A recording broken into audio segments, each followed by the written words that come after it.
Assalamualaikum warahmatullahi wabarakatuh.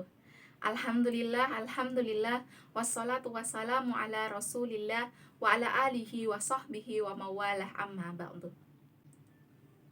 Pertama-tama marilah kita panjatkan puja dan puji syukur kehadirat Allah Subhanahu wa taala yang telah memberikan kita kenikmatan sehingga pada siang hari ini kita memiliki kesempatan dan kesehatan untuk mengikuti program penyuluhan PKK Desa Dukuturi Kecamatan Bumiayu.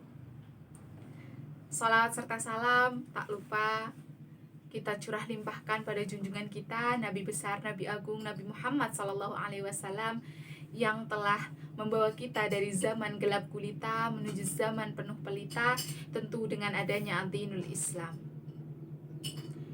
Ibu-ibu sekalian yang saya hormati, sebelumnya izinkan saya untuk memperkenalkan diri. Katanya tak kenal maka tak sayang, tapi kalau menurut saya tak kenal maka harus kenalan. Oleh karenanya, perkenalkan nama saya Nurlaila Khairunisa. Saya mahasiswa jurusan Bimbingan dan Penyuluhan Islam dari UIN Wali Songo Semarang. Hari ini saya berkesempatan untuk menyampaikan sedikit terkait kriteria makanan halal dan thayyib. Kenapa saya ingin berbagi terkait kriteria makanan halal dan thayyib? Karena kita sebagai muslim diwajibkan untuk memakan makanan halal dan thayyib.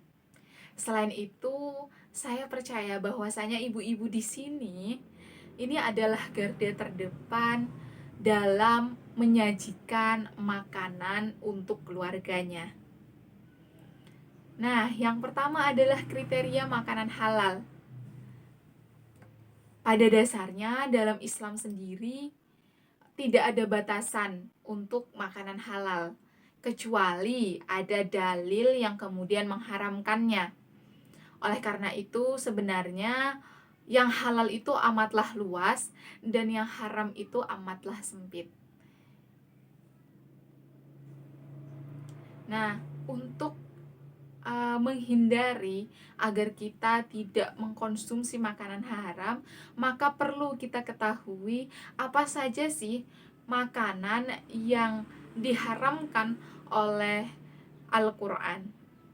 Nah, kriteria makanan haram berdasarkan Quran Surah Al-Baqarah ayat 173 yang artinya sesungguhnya dia hanya mengharamkan atasmu bangkai, darah, daging babi, dan daging hewan yang disembelih dengan menyebut nama selain Allah.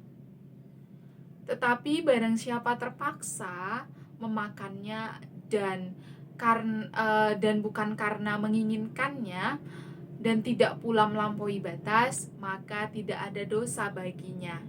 Sungguh Allah Maha Pengampun, Maha Penyayang. Seperti yang disebutkan dalam ayat tersebut, ada 4 kriteria makanan haram. Yang pertama adalah bangkai. Jadi hewan yang mati tidak karena disembelih, bisa karena dipukul ataupun ditabrak, itu haram untuk dimakan dagingnya.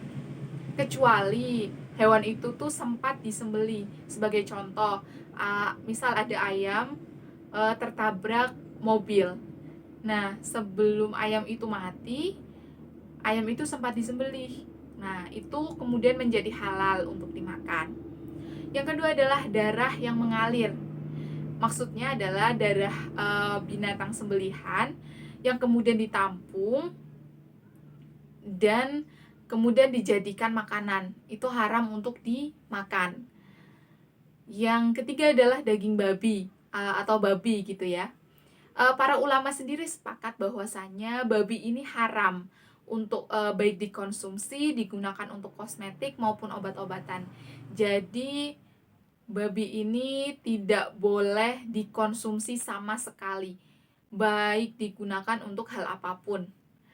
Nah, yang terakhir adalah hewan yang disembelih tidak atas nama Allah Subhanahu wa taala atau menggunakan nama lain. atau menggunakan nama selain Allah Subhanahu wa taala.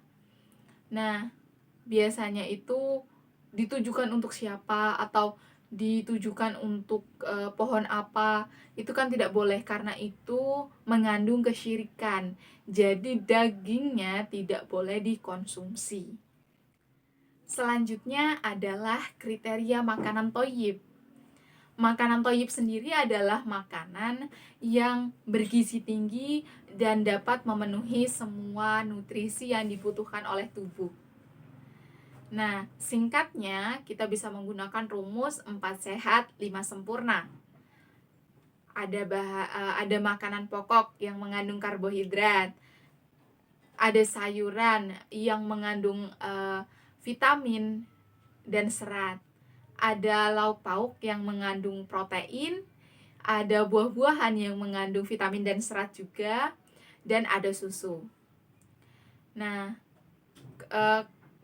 apabila ibu-ibu bisa menyajikan kelimanya ini sudah memenuhi kriteria makanan bergizi atau makanan thayyib. Nah, kriteria makanan halal dan thayyib ini perlu menjadi tolak ukur dalam menentukan hidangan terbaik bagi keluarga.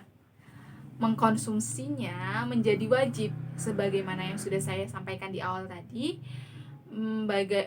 Mengkonsumsi makanan halal dan thayyib ini merupakan kewajiban bagi seorang muslim, sebagaimana firman Allah Subhanahu wa taala dalam Quran surah Al-Baqarah ayat 168 yang artinya, wahai manusia, makanlah dari makanan yang halal dan baik yang terdapat di bumi, dan janganlah kamu mengikuti langkah-langkah setan. Sungguh setan itu musuh yang nyata bagimu. Dalam ayat ini sebenarnya tidak hanya ditujukan untuk muslim ya, tapi untuk seluruh umat manusia, karena kalimat awalnya adalah wahai manusia. Jadi memakan makanan halal dan thayyib ini merupakan bagian dari usaha kita untuk melaksanakan kewajiban-kewajiban kita sebagai muslim. Nah, apa sih kemudian hikmah dan manfaat mengkonsumsi makanan halal dan thayyib? Ketika kita mengkonsumsi makanan halal, maka makanan tersebut akan memberikan karakter yang baik kepada kita. Kemudian mengkonsumsi makanan halal juga bagian dari cara kita untuk menunjukkan ketakwaan, karena kita mematuhi perintah Allah Subhanahu wa taala. Dan yang ketiga adalah menjadi energi untuk beribadah pada Allah Subhanahu wa taala. Dan mengkonsumsi makanan halal menjadikan kita termasuk dari golongan orang-orang yang menjaga diri dari kerusakan dunia maupun akhirat.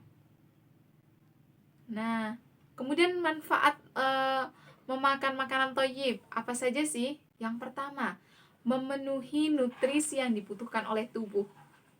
Yang kedua, memenuhi hak tubuh kita. Dan yang ketiga adalah memberikan makanan terbaik, menjadikan tubuh kita senantiasa kuat dan terhindar dari penyakit-penyakit. Mungkin itu saja yang dapat saya sampaikan. Semoga bisa menjadi manfaat bagi kita semua. Mohon maaf apabila banyak kata yang salah.